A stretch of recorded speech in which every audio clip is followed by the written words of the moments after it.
My name is Maria, and I live in Austin, Texas. Life hasn't always been easy, but I've had my mom, Karen, by my side through everything. When I was 6 years old, my dad passed away unexpectedly.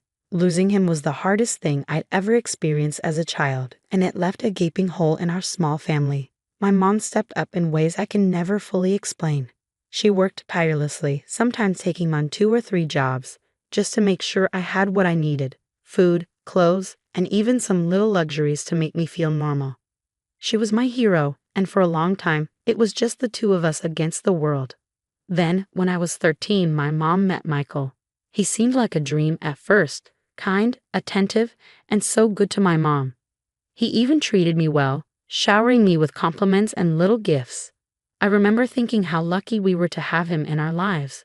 My mom deserved to be happy, and for a while, I believed Michael was the one who could give her that happiness. But things changed. A year or so after they got married, Michael started to show a different side of himself, at least to me. He began insisting I take on part-time jobs, saying it was to teach me responsibility. At first, I didn't mind. I wanted to contribute. But then he started demanding the money I earned. He'd come up with excuses, bills, groceries, things he claimed were for the family. But I knew it wasn't true. I'd see him buying expensive gadgets for himself while my mom and I lived modestly. I didn't tell my mom. I couldn't. She looked so happy, and after everything she'd sacrificed for me, I didn't want to be the one to shatter that. So I kept quiet and handed over the money he asked for, telling myself it was just temporary. But as the years went on, his demands grew, and so did my resentment. It happened on a Friday evening, a day I'll never forget. I had just finished a big freelance project, a web design job for a small local business. It wasn't my first project, but it was one I was particularly proud of. I'd spent weeks pouring my energy into it, balancing it alongside my classes and part-time work. When I received the payment, I felt a surge of pride. I finally had enough saved to buy a better laptop, something I desperately needed for both school and work. I tucked the money safely into my drawer, promising myself I'd go shopping the next day. That night, Michael came home from work. He looked tired and irritable, which wasn't unusual. He called me into the living room after dinner. My mom had already gone to bed, exhausted from her long day. I could tell something was off by the way Michael was pacing. "Maria," he said, his voice sharp, "I need some cash. Now." I froze. "I don't have any extra right now," I lied, trying to avoid conflict. "Don't play games with me," he snapped, stepping closer. "I know you got paid for that job. Hand it over." My heart raced. How did he even know about my freelance work? I stared at him, stunned by his demand. "That money is for my laptop," I said, trying to keep my voice steady. "I worked hard for it, Michael. I can't just." Before I could finish, his face twisted with anger. "Don't you dare talk back to me like that," he growled. "You live under this roof, you owe me." Something inside me snapped. For years, I had given in to his demands, handing over my hard-earned money just to keep the peace. But this time was different. This money was mine. Every late night, every skipped outing with friends, every hour I'd spent earning it, it was all mine. "No," I said firmly, crossing my arms. "I'm not giving you my savings." His eyes darkened, and before I could react, his hand shot out, striking me across the face. The force of it sent me stumbling back, my cheek burning with pain and shock. I couldn't believe it, he had actually hit me. Tears welled up in my eyes, but they weren't just from the pain. They were from years of frustration, anger, and the realization that I couldn't keep this secret anymore. "What's going on?" My mom's voice cut through the tension like a blade. She stood in the doorway, her face pale with shock. She must have heard the commotion from her room. "Karen, stay out of this," Michael said, his voice shaking as he tried to regain control. But my mom wasn't having it. She rushed to my side, her eyes darting between my tear-streaked face and Michael. "What did you do to her?" she demanded, her voice trembling with fury. "She's disrespecting me, Karen," Michael stammered.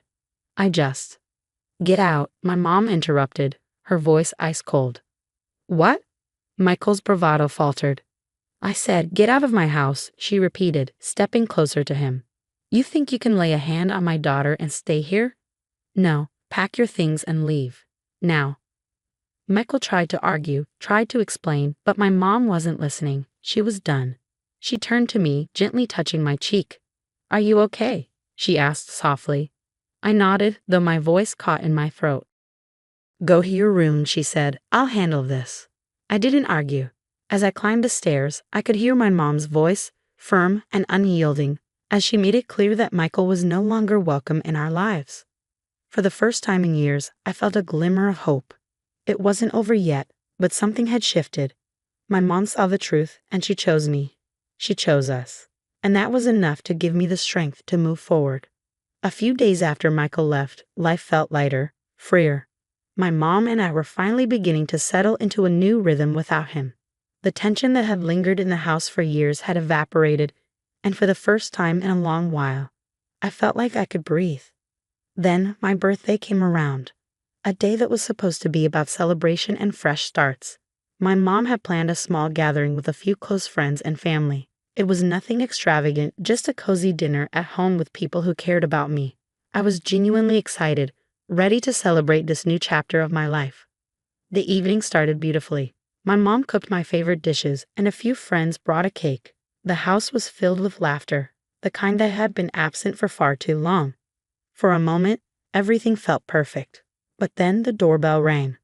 "I'll get it," I said, thinking it was another friend arriving late. But when I opened the door, my heart dropped. There he was, Michael. He looked disheveled, his eyes darting nervously as he clutched a bouquet of wilted flowers. "Maria," he said, his voice unusually soft, almost pleading. "What are you doing here?" I asked, my voice firm but shaky. "Please just let me talk to your mom," he said, glancing over my shoulder. "I need to see her." "No," I said, standing my ground. "You shouldn't be here." The commotion drew my mom to the door. The moment she saw Michael, her face hardened. "What do you want?" she asked coldly, stepping protectively beside me. "Karen, please," Michael began, his voice cracking. "I made a mistake. I messed up. I need you. I need us." His sudden vulnerability felt rehearsed, insincere. My mom didn't flinch. "You hurt my daughter," she said, her voice steady. "There's no coming back from that, Michael." "Karen, please," he begged, his tone growing desperate. I was angry. I wasn't thinking straight. "I'm sorry. Just give me another chance." I could feel my chest tighten as he spoke. For a brief second, I worried my mom might give in. She had always been forgiving, always wanting to see the best in people. But then she turned to me, and the look in her eyes was unshakable. "You don't get to come back here," she said, her voice rising. "You don't get to hurt my daughter and think you can fix it with an apology.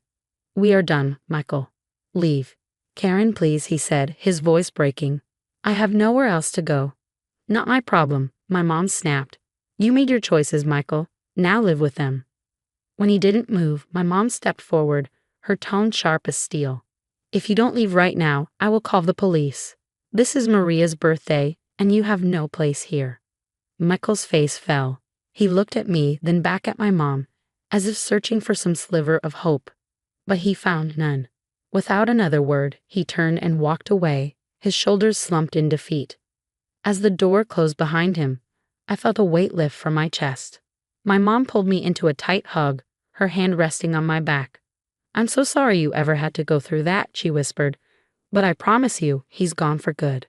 In that moment, I realized just how much my mom loved me, how far she was willing to go to protect me.